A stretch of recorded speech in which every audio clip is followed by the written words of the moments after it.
Come and dream with me.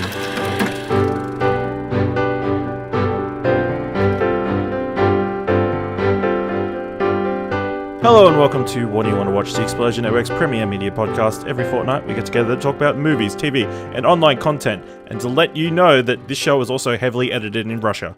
Joining me today is Dylan Blight. Hello. You introduced me as I was taking a drink. Nailed it. Behind the scenes. I was like, go.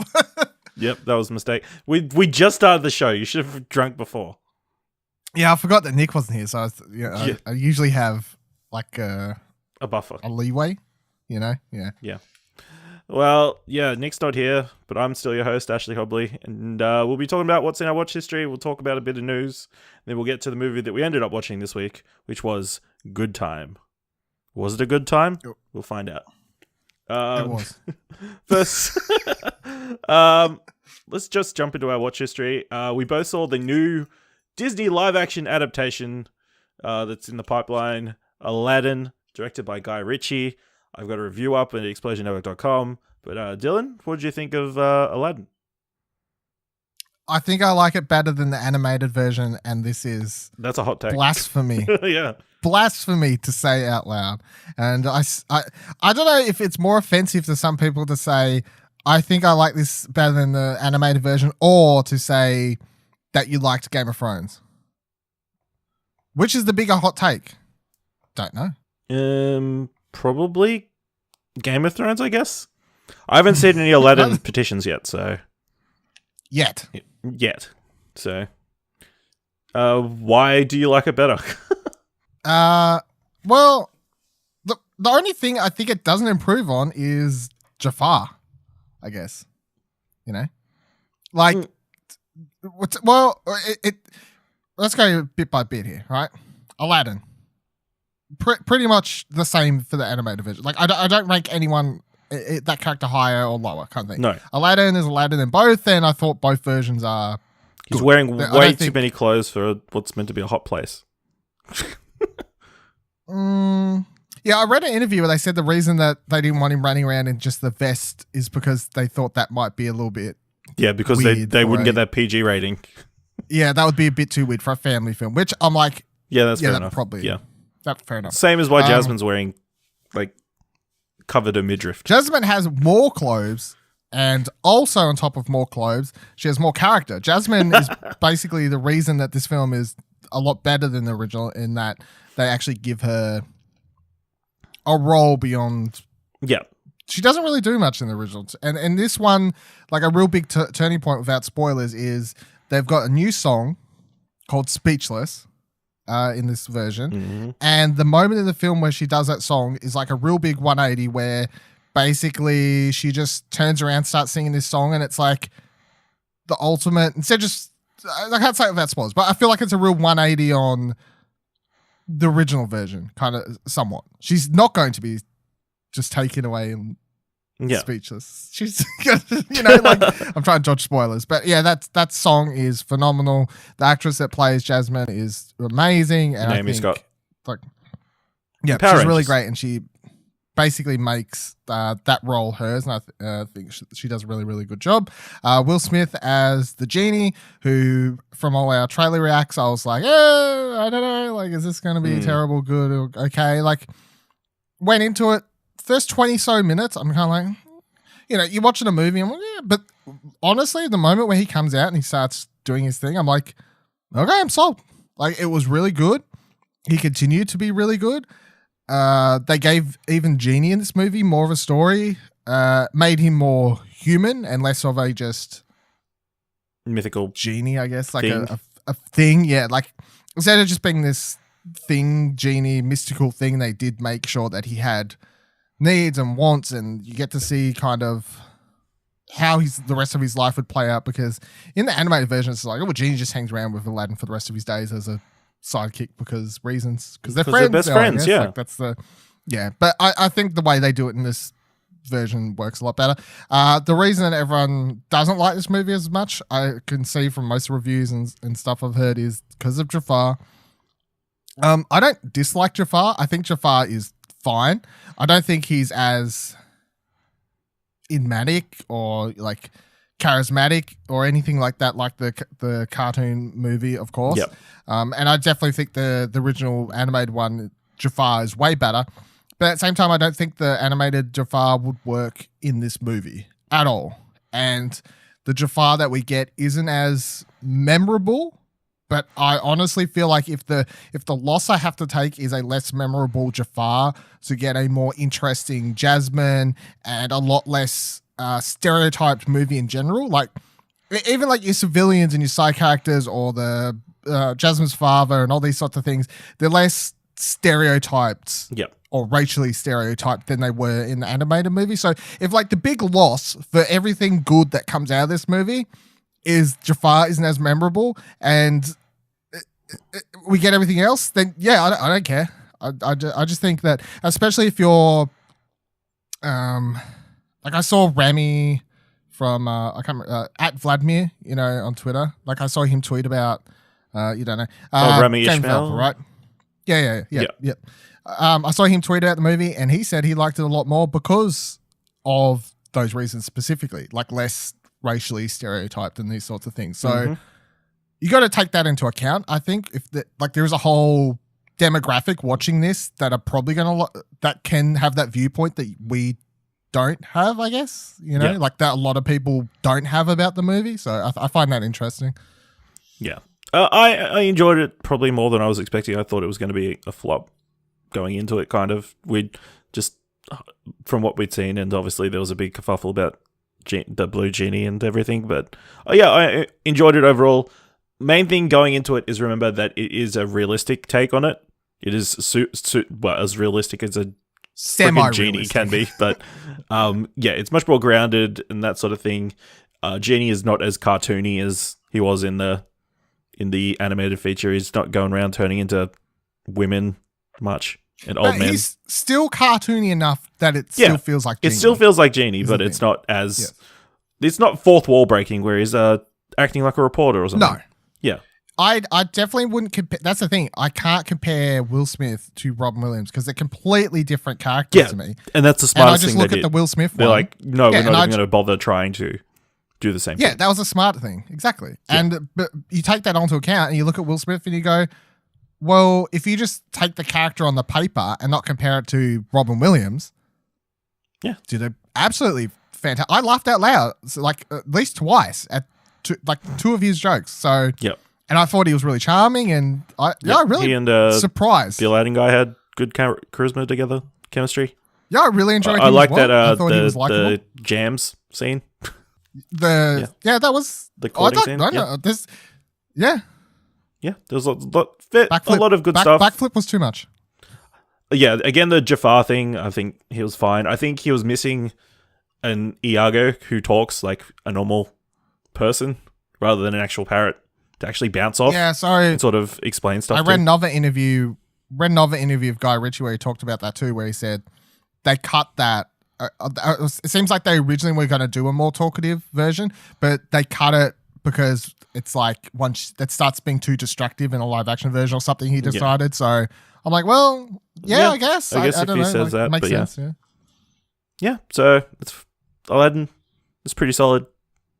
Dylan liked it more, but yeah, Jasmine is definitely the reason to go see this movie if you're interested at all. So yeah.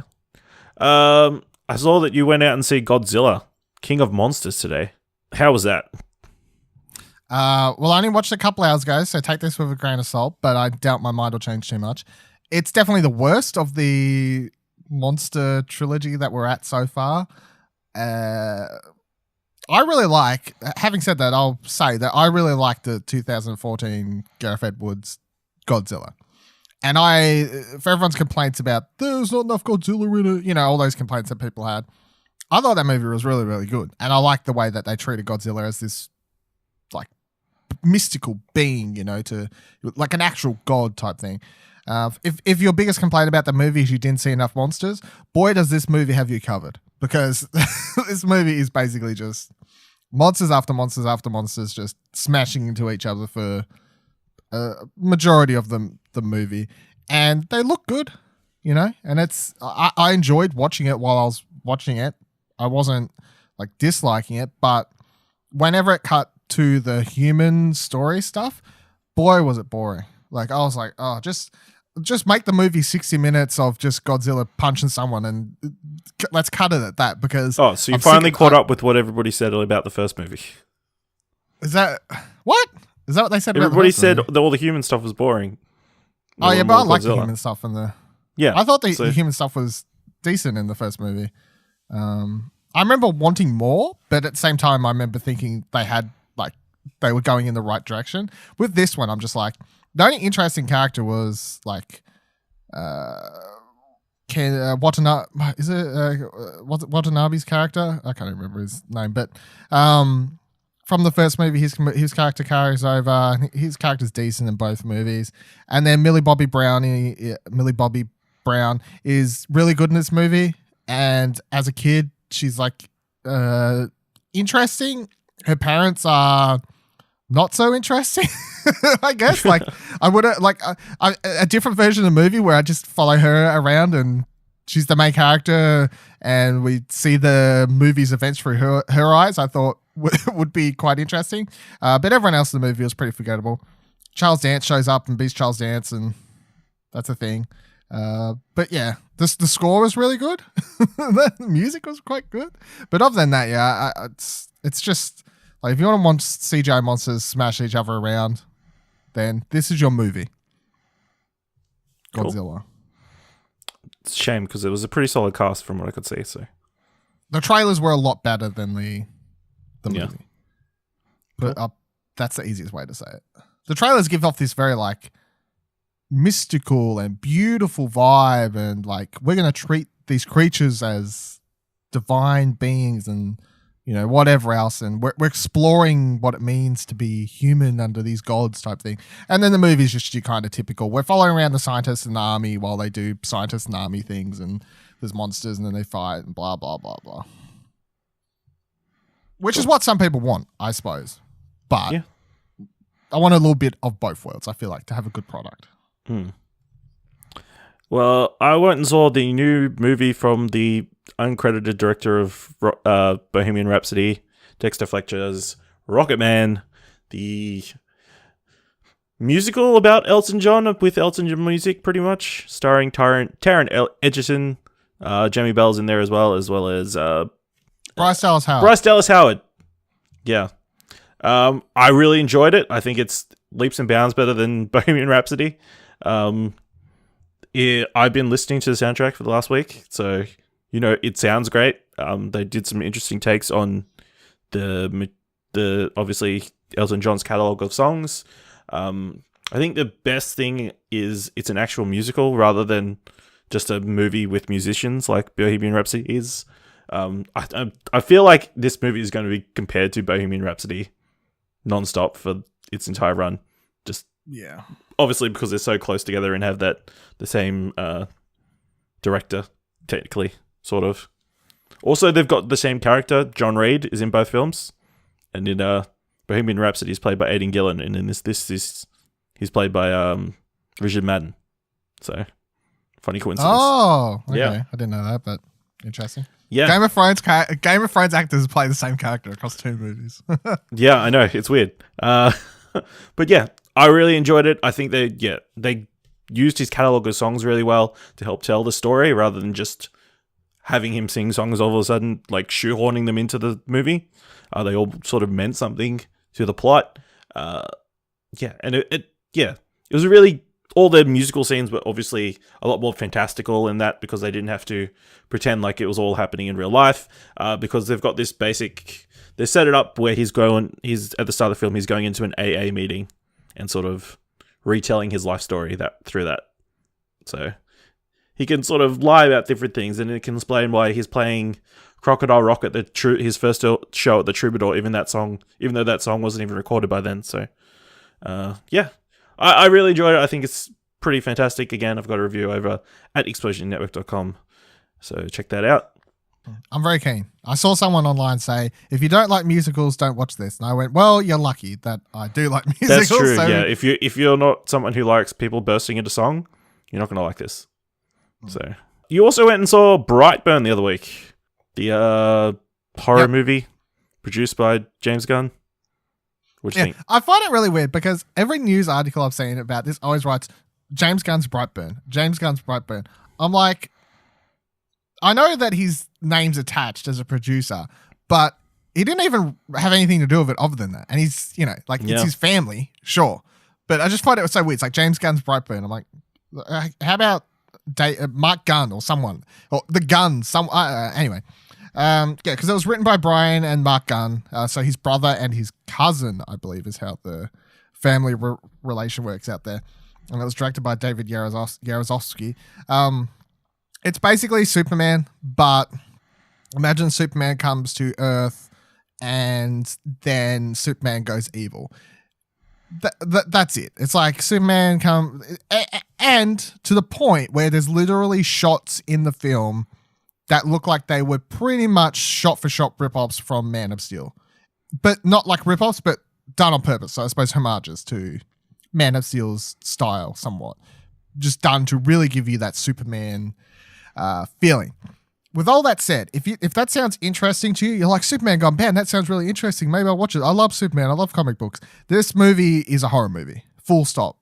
Center. If you don't like horror movies, you probably shouldn't watch this movie because that's what this movie is. It may start off being like, oh, Superman goes bad.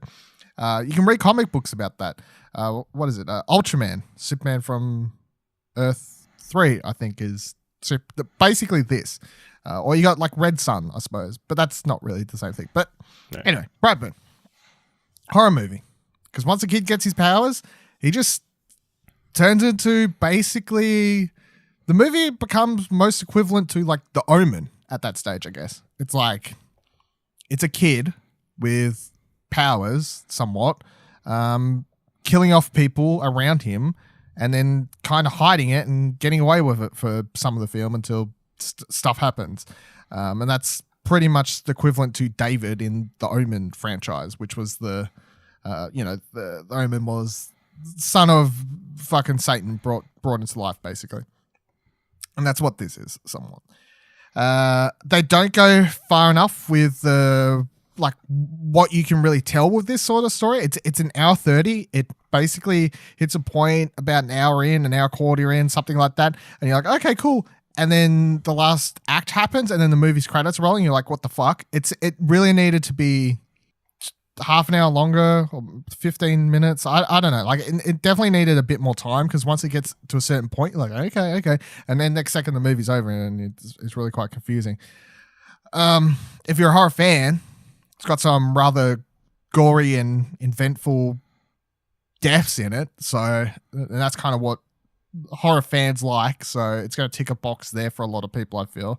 When it comes to the supernatural Superman gone bad story, it doesn't really have enough in that tank to provide. But as a horror movie, yeah, it's all right. That's the best, it's all right. It's not great. Yeah. It's not bad. It's just a serviceable horror movie. Okay, cool. So the other week after the conclusion of Game of Thrones, the much beloved TV show that everybody had strong feelings about the final season, they released the documentary, The Last Watch. I talked about it a bit on the last episode of South of King's Landing. That's the name of that show, which you can find at youtube.com/Explosion Network or just explosionnetwork.com. But Dylan, you hadn't watched it yet. What were your thoughts on The Last Watch? It was the best Game of Thrones thing that has happened in the last season. I'm not even saying that to be snarky. Even better than episode 2? Yeah, I think it's better. I think it's the best thing out of all of that stuff. Whoa.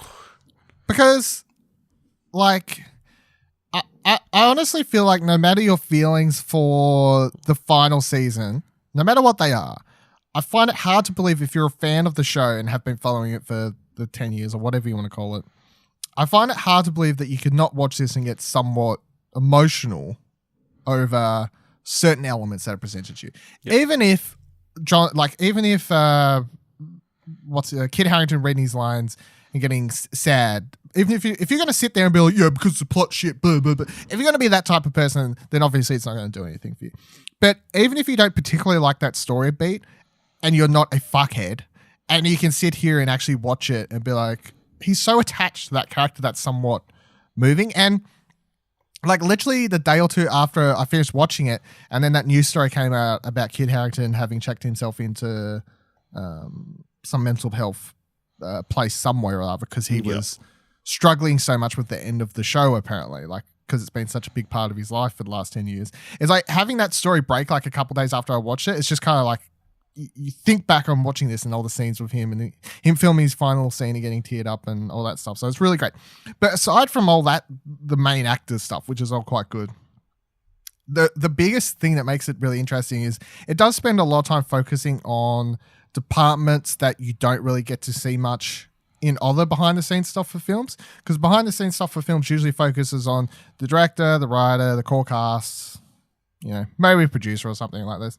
But in this, you get a lot of art department, a lot to do with the people who are doing the makeup and stuff and how they're spending so much time away from their child as well to do this, and especially that 55 night shoot, which you could tell that was getting upsetting and a big struggle for them. You follow this one extra for a lot of it, which is he's now on Twitter, and it's quite funny to follow his Twitter account. He's quite good because he's just a big fan, and he's always on throughout this whole thing. He's like, Dave Jon Snow his coat, and he's so happy with himself and all these sorts of things. He's quite enjoyable to watch. Then like the lady who's in charge of like production, basically like making sure everything goes where it needs to go in a production shoot type thing. Just like listening to her really thick accent, which I quite find funny because she's like, "Oh, you fucking prick, you fucking park over the," like all the yelling on radios and stuff. Like it was just really enjoyable to watch this. Something of a family, I guess, work together for the final time together. Yeah. Even the dude who was doing like all the snow, he's like this all Emmy Award winning snow. It's like laying it all out and all this crazy. All this sort of stuff. It's crazy they give Emmy Awards away for snow, I guess. I don't think it was directly for snow. It would have been like production design somewhat, I guess. But yeah, it was really, really good. I think it's definitely a must watch for Game of Thrones fans. If you can put your feelings for the last season aside. Yeah. Definitely a great documentary, just to see sort of the scale of things that happen behind the scenes and like, appreciating the people you don't notice in the credits, I guess. Yes. I also found it real funny. They built, because they built King's Landing for that final, the final like, couple episodes, and they blow up the shit. But they show you where it's being built. It's pretty big, like, where they build it outside on this big block of concrete and whatever. But then it's like they show that across the road, basically, there's a fucking fair of some sort. Like during shooting, there's a fair. So terrible time. It's so weird just to think. With like a massive Ferris wheel, like Eye of London size Ferris wheel, it looks like. So you can imagine someone at some stage was like, "What the fuck's going on over there?" Like those red terracotta things look familiar. Yeah. The one dude on a bike like pulls up at the security lot once. Are you shooting Game of Thrones here? And the security guard's like, "Nah, never heard of it." Like Game of Thrones is on his shirt. No, don't know. The other amusing thing is there was a hell of a lot of coffee cups being held everywhere throughout the entire show, the documentary. Yeah, which makes a lot of sense. Yeah, it makes a lot of sense, but I mean, I think it shows that Emilia Clarke could have maybe not left that coffee cup on that table. Well, I mean, to be fair, she was getting up at 3 a.m. every day or whatever it was. So, do her hair. Was good. Oh, yeah, all the stuff with the hair. I hadn't thought that she'd been wearing a wig all these years. Mm-hmm. Yeah, so. And you don't think how long... people just assume wig, you just chuck it on over your head and she'll be right. No. It's like hours of process to put that thing on. Yep. So I've watched, in the last 2 weeks, the entire second season of Killing Eve, one of my favorite shows of last year. It resolved the sort of cliffhanger that they had at the end of last season where one of the characters was sort of bleeding to death, I guess. And yeah, it is still one of the best shows on TV. It is super enjoyable. Jodie Comer's performance as Villanelle is still great, and she's still incredibly fun to watch. Sandra Oh is still great as titular Eve. It did feel like it sort of was repeating itself at a certain point, especially in the last episode where they have a very similar cliffhanger to the one they had this first season. But yeah, I enjoyed it. It's a fun serial killer or assassin, I guess, kind of TV show. So definitely worth checking out on ABC iView. Speaking of ABC iView, I've been watching The Recording Room. Have you heard of this show, Dylan? I only heard you when you tweeted about it, but I haven't had a chance to find out what the fuck it is. So pretty much the premise of the show is they just get everyday Australians who have applied to come into ABC studios. So they're recording studios. They work with a bunch of producers and different mentors and stuff. And then they record a song in the studio. And that's just the basic premise. But it's all about the stories of the people and what the songs mean to them. One lady sings a beautiful boy for her son who's disabled and stuff, and that's her lullaby that she sings every single night. So there's like super emotional. Another guy, he's a guy who goes to like pub choir or something, I think it's called, where you just go sing it in a group at a pub or whatever. But he's losing his voice, so he sings a song for his wife, and other emotional stories like that. But yeah, it's feel-good television. My pick at the moment for best feel-good TV show of 2019. So More so than Queer Eye. yeah, maybe because we've already had 2 seasons of Queer Eye, so it's a bit hard. Big words. Yeah, it's true. It very enjoyable though. So we also watched the new miniseries on Amazon Prime, Good Omens, starring Michael Sheen and David Tennant. Pretty much, David Tennant plays a demon, and Michael Sheen plays an angel who are tasked with looking over the Antichrist after being kept left on Earth for thousands of years, sort of living on Earth and sort of appreciating the way of humans and stuff, and liking living on Earth. And so they decide to sort of stop the apocalypse.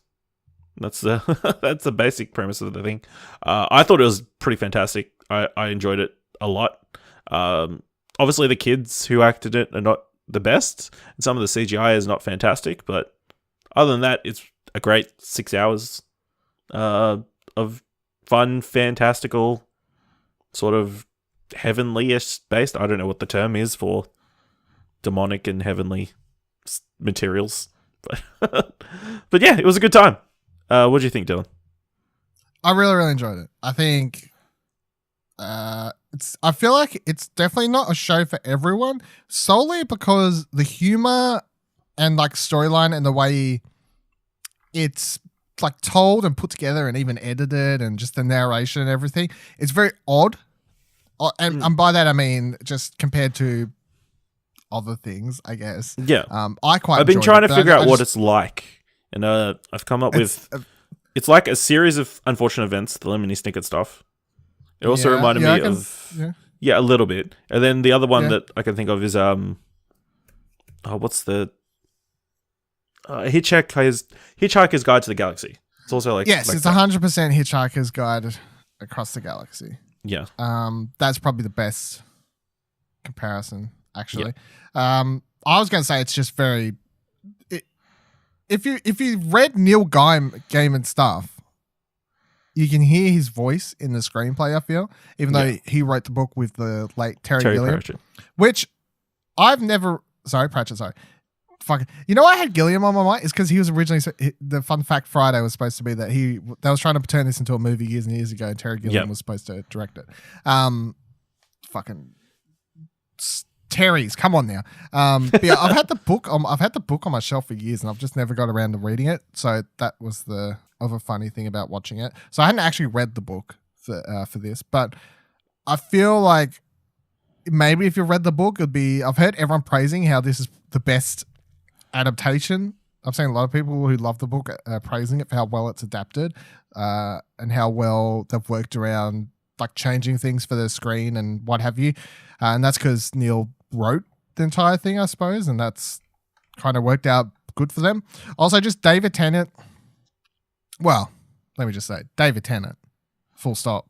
That's the sentence. But also Michael Sheen. That those two just play off each other so well that you'd think they'd been doing it for years. Honestly, Like they're so good together. It's remarkable that they're not just in more things together, just being together. I don't know. Like they're just so good in it. And also, I think because it was like a BBC/Amazon production or whatever it was. The money they got and used seemed to be spent well. Like some of the CGI stuff doesn't look amazing, but it's fine. Yeah. But then also just like the costume designs and the amount of different sets and places they go and whatever else throughout the series in its six episode run. I think they do a lot here. And then there's a bunch of other actors that pop up that I quite enjoyed, like Michael McKean from Better Call Saul shows up as Shadwell, who's this current day last witch hunter, basically. He was quite enjoyable for me personally. And then you've got like Frances McDormand plays the voice of God, which is the narrator through the whole series from start to finish. Which the other thing I'd say I've seen some people getting peeved about this. I saw some people posting not like bullshit because they're like, oh, SJW, like for certain things that happen throughout the series, and I suppose that includes having a woman play God, which I find quite funny, obviously. But it's really, really good. I would would be at the top, well, not the top actually, but it's in my top 5 of my TV shows for the year so far, definitely. And another good thing about it is it's 6 episodes done and dusted. There we go. That's it. Yeah. I mean, they leave it open. Well, they left the book open because there was potential for a book sequel, but then they never got around to doing it, obviously, and it's not going to happen. Yeah, it's not going to happen I don't think Neil would ever do it without Terry, and Terry's gone now. So, and I highly doubt Neil would let them do a sequel series without his permission, and he's not doing a sequel book or a sequel series. So it's like they're both somewhat left open ended, and maybe that's just the way it has to be. Yep, definitely. I also saw that you watched The Perks of Being a Wallflower. Was that a rewatch or was that the first time? That was a rewatch. Yeah. It stands up. Holds up. Holds up very well. I think that movie. It's quite good. Came out obviously quite a long time ago, but if you don't know, it's like very early. Well, not really early, but like a few years after Harry Potter, Emma, and then also mental blanking on the Flash's name. Ezra Miller. That's the first role I remember seeing him in. Yeah. And that's the movie where I fell in love with him, I guess, as a actor, because he's so good in that movie. Yeah, so then when they announced him for things like The Flash and whatever else, I was like, yes, I'm on board. Yes, I'm on board. They announced him for Fantastic Beasts. I'm like, yes, I'm on board. Then he just plays a very boring character in those movies. But nonetheless. It's very good movie. It's basically, it's basically like a coming of age movie that deals with a character who's struggling a lot with his mental health, and he meets this band of new friends, and they get to see what happens. So, yeah, you should check it out if you haven't. Yeah, definitely. The craziest thing about that is it's directed by the author of the book, which is a very rare thing to happen. And he wrote the screenplay as well, which is he wrote the screenplay as well. Yeah, so he did everything. So crazy. Well, that brings us to the mandatory Netflix segment of the show. And I believe we both watched the unauthorized Bash Brothers Experience, a Lonely Island poem. Yes. It's very good. Do you want to explain what it is? It's just a bunch of Lonely Island music videos linked into a half-hour experience. There's not really skits in between. It's just like transitional periods between each song, and it does tell some sort of story, if you want to put it that way, I guess. But really, it's just like half an hour of Lonely Island songs, but they're all themed around these two characters that they've made up and played, which are like they were real people. Stars. Were they real people? Oh, okay. Well, they're around two baseball players, either way, I guess. Instead of just being like a collection of Lonely Island songs where they're just whatever, that the whole it's half an hour of all the songs connecting. It was the baseball players doing the songs in character, not as it's a concept album. Yeah, there you go. But yeah, pretty good. I enjoyed it. I enjoyed that they go big thing about it. One being called Jose, and the other one's Mark. So yeah, my name's Jose, and I'm Mark. Yeah, it's some really simple jokes in the songs, but they work. They're funny. Yeah, they work the names of all the MLB baseball teams into one song. He's like, if you haven't noticed, we're naming all the teams. And they got a bunch of like people, their friends and stuff. They got like Sterling K. Brown. I think they had Maya Rudolph, Stephanie Beatrice. See ya. They got Haim in there as well. Yeah, crazy. Yeah, totally bizarre. I watched the new romantic comedy, Always Be My Maybe, starring Ali Wong and Randall Park. It's solid. It's pretty good. Really, it's a good time. It's an enjoyable hour and a half, I think it was. Pretty much just two old best friends who meet up several years later and sort of reconnect, I guess. There's not like a clear plot, but she's like a restaurant owner or whatever, and he's sort of stuck in his old ways. He's up and coming, trying to be a musician or whatever, and then they sort of, meet back up and connect and stuff. But obviously everybody's talking about, if you haven't seen the trailer, it's a bit of a spoiler, but Keanu Reeves is in this movie, and his part is the best part of the movie. So, yeah. Also, the music is pretty solid as well. You should check it out. After you watch the movie, you should go back and listen to the 3 songs recorded by Hello Peril. I plan on watching it, obviously, because I don't know. I feel like I watch most of these fucking romantic comedies that come out on Netflix these days. They've kind of cornered their own market here, Netflix, of these movies. But yeah, I mean, I watched the trailer and I was like, yeah, it doesn't look anything special, but I'll watch it, I guess. I feel like I could kind of predict the plot because it just seemed very yeah, it's not super creative, but Randall Park and Ali Wong have good chemistry and they bounce off each other really well. I suspect people who live in San Francisco will like this because it's very set into San Francisco, and if you've been there, they obviously travel around there a lot and do just a bunch of different things. So yeah, That was good. I also saw that you're halfway through the much talked about TV series Dead to Me, starring Christina Applegate and Linda Cardellini. Yeah, I think I've watched 5 or 6, whatever it is, but I'm really enjoying it. I'm going to finish it up soon. It's nice that it's only half-hour episodes too, which makes it quite easy to go through, I guess. Yeah. They're not 42 minutes or an hour or anything like that. So, but yeah, if you don't know, the premise is husband is killed. 3 months later, Christina Applegate is now a widow, and she goes to I think she was a widow, probably straight away. Well, yeah. I'm just saying, it's 3 months after her husband's dead, and then she meets.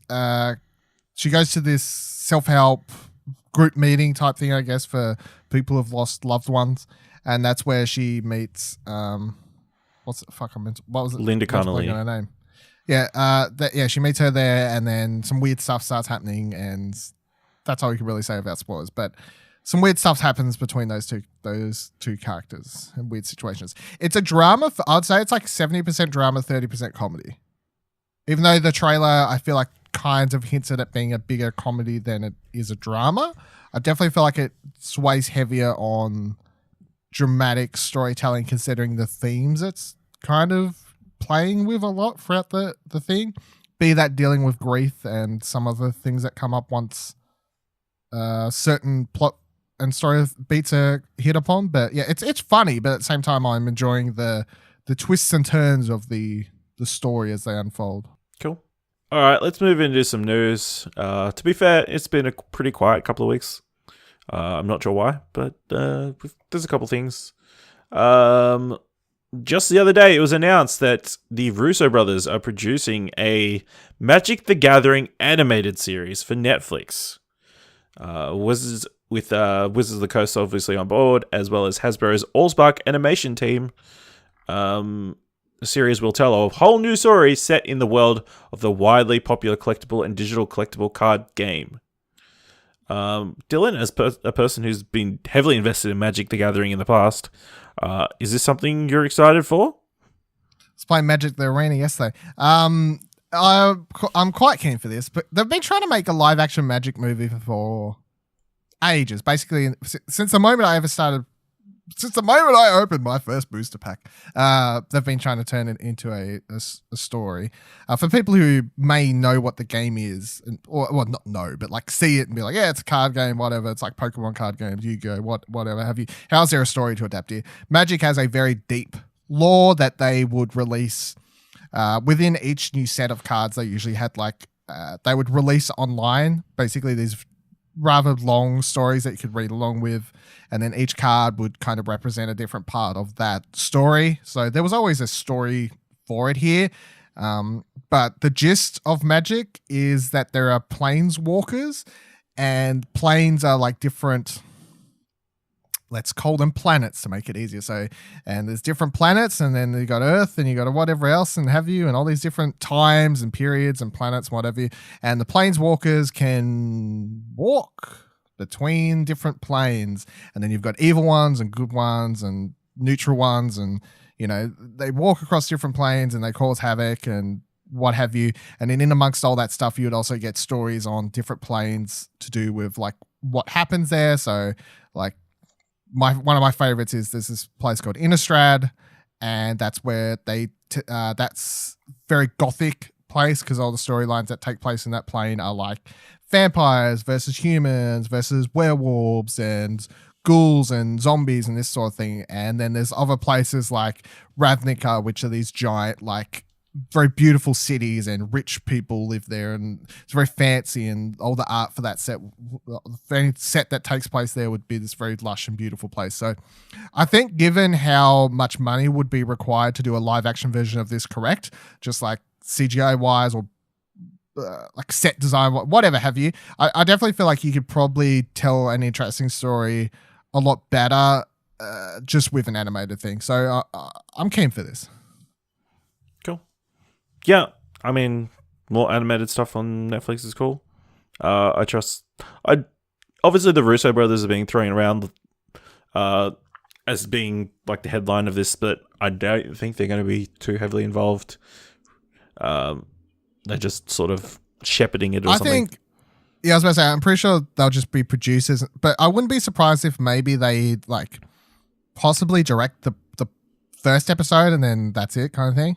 You know? Maybe. I wouldn't be surprised if that was a thing. They might enjoy a smaller and different task, after years of the big budget Avengers stuff. Maybe the idea of directing an singular episode of an anime thing to them is like, that's new. Like, yeah, why not? Yeah, definitely. We also got some more news about the Love, Simon series that's going to be coming to Disney+. The main thing is there's not going to be Simon in the series. The series lead is meant to be a Latin teenager boy named Victor. He's described as closeted, really cute, athletic, well-liked, and warm-hearted. He's also a high school soccer star whose love interest is a fellow teenage boy called Benji. That the casting net for this one is looking for someone of any ethnicity and is described as being totally at ease with being out of the closet. How do you feel about a Love, Simon movie that is not sort of related to Love, Simon or TV series? I don't get it. It seems like they went, hey, we've got this name. Let's make something with it. Which is weird because it's like based on the book. So there is... Well, I don't know if there's a third book I don't know about, because when we talked about it previously, I've said there's a second book that's about his best friend. She's the main character in that, the female best friend. So I don't know where this all comes in. I don't know. I don't know. But I'm not to say that the series could be shit. I just think reading that and then being like, oh, it's associated to Love, Simon. I'm like, just call it its own thing. Like, I don't get the need to call it Love, Simon series when Simon isn't involved. Yeah, it seems like a very odd choice. Whether they've just had another project that was in the works and they've just stuck the name on it. Or it's like set at the same high school is the only other thing I can think I guess, of. but even then, I'll just be like, call it something else, and you can like pitch that it's in the Love Simon universe or whatever. But calling the series Love Simon when there's no character called Simon seems weird to me. Yeah. Yeah, it's an odd one. We just got news on another Disney live action remake that's going to be coming up. Disney has currently tapped Mark Webb of the Amazing Spider-Man films and 500 Days of Summer to direct Snow White. They've also got Benji Pasek and Justin Paul, the songwriting duo behind La La Land and The Greatest Showman, and also penned the original song for Guy Ritchie's Aladdin, which was Speechless, to write new songs for the movie. I don't know how I feel about this one being adapted. I feel like they could very easily put their foot in it, especially with the Seven Dwarfs, depending on how they do that. Yeah. Yes. You're 100% right there. My thing of this is the song, the duo writing of songs. I'm like, okay, cool. So we're going to have good music because they're hit, hit, and hit. They hit after hit after hit with the music. We were just talking about how good Speechless is. And we talked a couple weeks ago or whatever, a couple episodes ago, I talked about how much I like the music in The Greatest Showman. Circus. And obviously I love La La Land. So that all sounds good. Mark Webb as a director, I think is fine. Yeah, it's fine. Fucking 500 Days of Summer. I don't mind the Amazing Spider-Man movies. Whatever. Yeah, just the property. I'm like, like, like it's not 1930 anymore. You know. Yeah. I don't know how you adapt it nicely. I suppose is how to put it. Well, unless you're doing freaking Lord of the Rings dwarves. Which I don't think they're going for. That doesn't seem. Yeah, I don't know. I don't know. And it was also like even with the Kristen Stewart one, it was quite weird how once again instead of hiring, they got like Nick Frost and people and CGI'd them into small people roles. You know. Yeah, I forgot about that movie. So it hasn't been that long since they've. Because that same year they did, there was a Lily Collins one as well. They like had two Snow White. Yes. Two Snow White ones like in a row. But it's like either way, you either get it right or you don't. And CGIing, not hiring the right actors is straight away going to make some people go, you know, like, why do we have to CGI Nick Frost and whoever else? I like Nick Frost, but that's not really the point, you know? Yeah. Maybe they just have Peter Dinklage play all seven dwarfs. Well, that's the other thing. If they just fucking have Peter Dinklage play 7 different clones, then that still won't be the right thing because then everyone else will rightfully point out that there's more than one fucking actor in all of Hollywood. That's true. They can hire that people from that terrible movie show that Nick showed us off air. All the I can't remember what it's called. Movie. No. Yeah. So I guess that's coming to either theaters or Disney Plus. It just depends on how good it turns out. We got a big development in the New Gods movie that DC is making. Tom King, the acclaimed writer of Batman and Mr. Miracle and the Vision comic books, is going to be co-writing the script for the New Gods with Ava DuVernay. As someone who's recently read Mr. Miracle, which is one of the New Gods, I guess, one of the characters in the New Gods universe, I guess, or part of the galaxy. I'm excited because I thought that was great. That got me more interested in the New Gods than probably anything else I've read about them in the past, because DC has been trying really hard to fit them in to the DC universe of late. But yeah, I'm pretty keen for this, even though I didn't love Ava DuVernay's last movie, A Wrinkle in Time, I think. I don't think that's last movie. I still haven't watched A Wrinkle in Time, but I nearly, instead of starting Good Time, no, not Good Time. What the fuck, that TV show the other night. I nearly watched her new series, but I was watching When They See Us, yeah. But I was trying to multitask, so I think I picked the right series to multitask to, because I don't think her new series. Yeah, I watched the trailer for that. I'm like, no, you need to sit down and pay attention. Yeah, I'm saving that one for a proper watch thing, unlike the more multitaskable, whatever that Christina Applegate thing's called. Oh yeah, Dead to Me. Yeah. Yeah, that one. But yeah, I'm keen. I like Tom. I was like, what are we talking about? As Tom King. Yeah, I like Tom King. I only read his Vision run like at the start of the year, and I really, really loved that. That was fantastic. Probably one of my favorite comics I've read all year, even though it doesn't count for like obviously it's a couple of years old. And his Batman stuff, which I haven't caught back up on yet, from what I have read, is good. So I like him as a person. Whatever I see on Twitter. So yeah, sure. Yeah, it's cool. And then in the last bit of news that I found, just when you thought they couldn't adapt any more toys into movies, Blumhouse Pictures is going to be teaming up with Mattel to bring the Magic 8 Ball movie to the big screen. Deadline broke the news that Truth or Dare and Fantasy Island director Jeff Waldlow is attached to helm the yet untitled Magic 8 Ball movie, for which he also wrote the script with his collaborators Gillian Jacobs and Chris Roach. They released a statement saying, since the 1950s, Magic 8 Ball has inspired imagination, suspense, and intrigue across generations. This iconic toy has a built-in connection with fans and untapped potential for storytelling. There are no partners being suited to tell the Magic 8 Ball story in collaboration with Mattel Films. I assume they meant to say no better partners.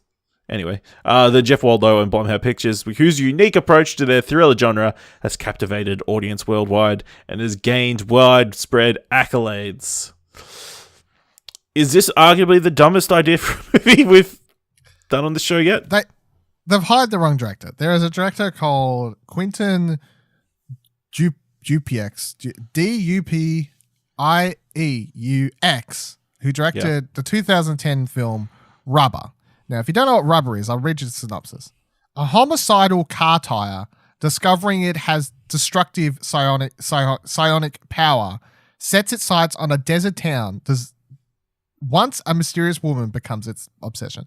So, who do you hire to direct a movie about the Magic 8 Ball? The guy who's directed a movie about a psycho rubber tire, or the guy who did whatever we got over here? It's obviously the wrong casting choice, or casting for the director choice, and I think that's all that needs to be said about it. What even is this movie going to be? It'll just be people fucking being like, oh, should I kill this person? Oh, 8 Ball says yes. Oh, and then they die because some mystical means or some shit like that. You know, will this person die? Teen girls, whatever. Will this person die? Shake it. Oh, it seems certain. Chuckle, chuckle, chuckle. Next second, they die like Final Destination or some shit. That's what my assumption would be. That's if I had to guess. Yeah. I don't know. I'm looking forward to the trailer, at least. You know, they shake it. Should somebody die? Ask again later. Yeah. Exactly. Right. It's going to have a good poster headline either way. Yeah, it's going to have something. It's going to have multiples because they'll have a different one each time for all the different 8 Ball things. All right, let's move into what do we end up watching. Dylan, what do we end up watching this week? We ended up watching Good Time. Turn around. He's all right. We didn't do it. Whoa! Get back here.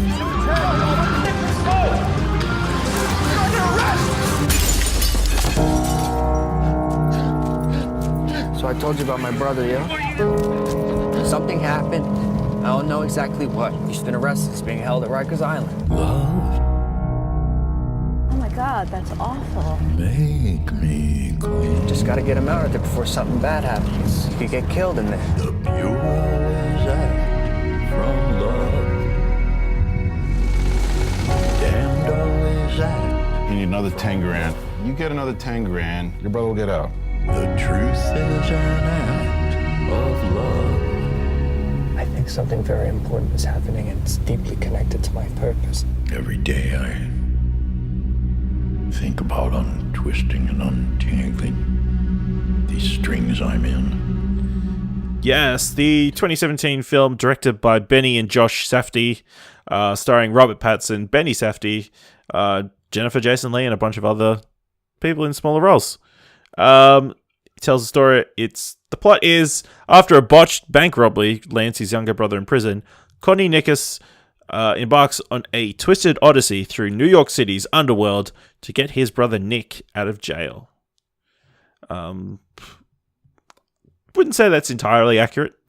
Before we jump into the movie, you picked this pretty much straight after we recorded last episode, and because we're talking about all the Robert Pattinson, and while I was talking about all the Robert Pattinson Batman stuff, and it was quite funny after you picked this that then that's a GIF from this movie was used to basically confirm that he is definitely Batman. It was tweeted by Matt Reeves, so so that worked out quite well. It did. Dylan, you'd watched this one before? I watched the movie when it released, and I enjoyed it then, and I enjoyed it now. So I'm more keen on your thoughts, I guess. Yeah, it was very easy to watch, even though obviously Connie, the main character, is a very dislikable person. Obviously he's got that good aspect where he wants to help his brother, but he's going about the worst way possible. He is definitely conniving person with like rage issues and stuff underneath the surface, and Robert Pattinson gives a fantastic performance as a slimy person who'll do anything to get what he wants, I guess. Say anything, convince anybody. It's like, in hindsight, it's kind of like an alternate universe Batman. Yeah. So sure. I don't know. Yeah, it's hard to see. Obviously, with him dyeing his hair at one point to be blonde and having a beard, it's hard to see him as Batman, obviously, from that. But I think he shows his chops, like, performance-wise. He's, like, captivating on the screen. He does do some fucked up shit during this movie, but, yeah. I enjoyed it overall. It did feel like it was sort of going nowhere and didn't have too much of a purpose, but I guess it's one of those smaller films that tells, like, a smaller story. It's pretty much takes place over one night, so just, like, one of those one-night movies that it's like 24 shit hours, happens. Yeah. I thought that Benny Safdie's performance was interesting because I had to look up afterwards to see whether he was really deaf or mentally handicapped. I'm like, but obviously he's one of the directors. I'm like, pretty sure he's not.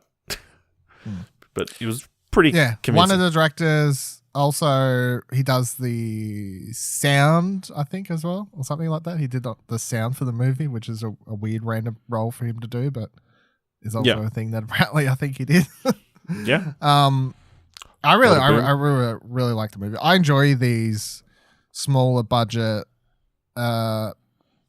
intense thriller movies when they're made like this. Like, and if you look it up, a lot of, like, for example, at the start of the movie when they're running away from the cops, none of those people were told they were filming a movie. So they just get like real people's reactions, and apparently people tried to stop the cops from chasing these people.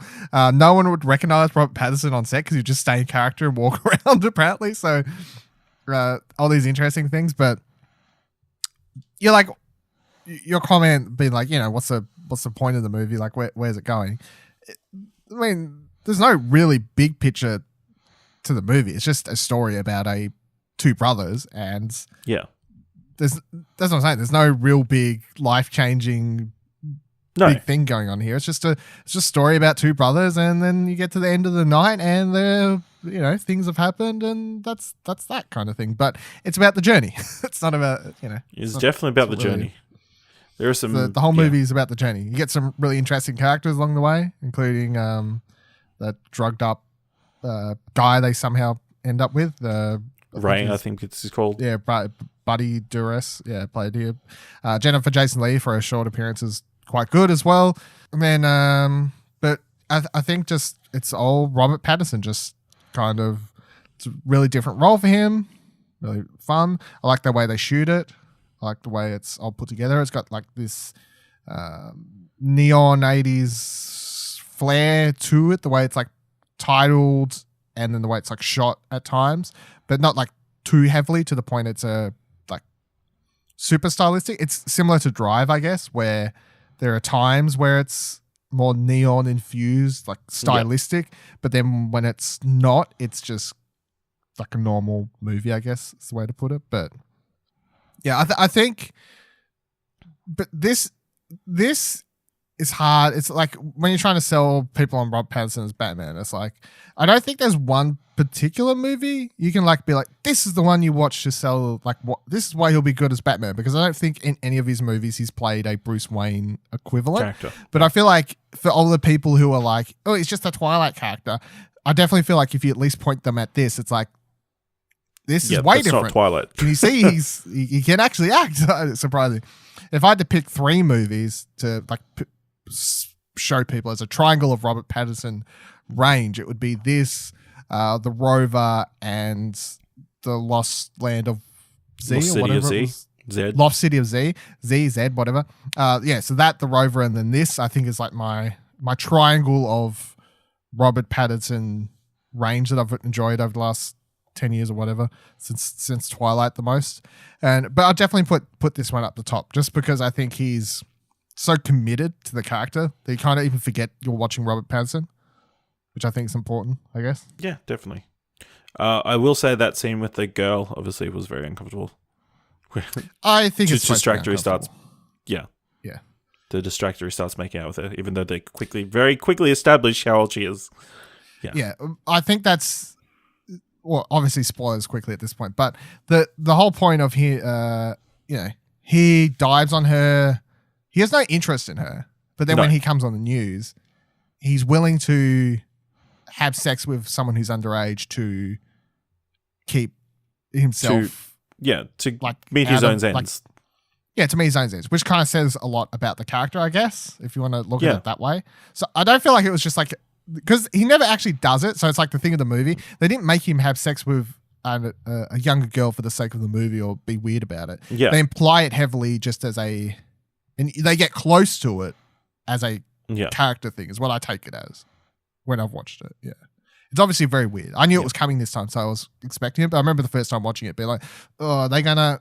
But I knew they weren't this time, so I was more comfortable watching it, I guess, knowing that they don't go the full range. Whereas the first time you're watching it, you're like, are they gonna...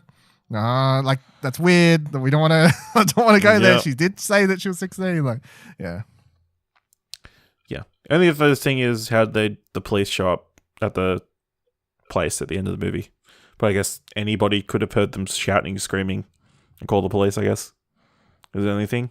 Yeah, well, there was banging and cops, and like anyone could have seen them walk in and called the cops, I guess. We don't know what the hell was going on the street and the way in, whatever else was going on.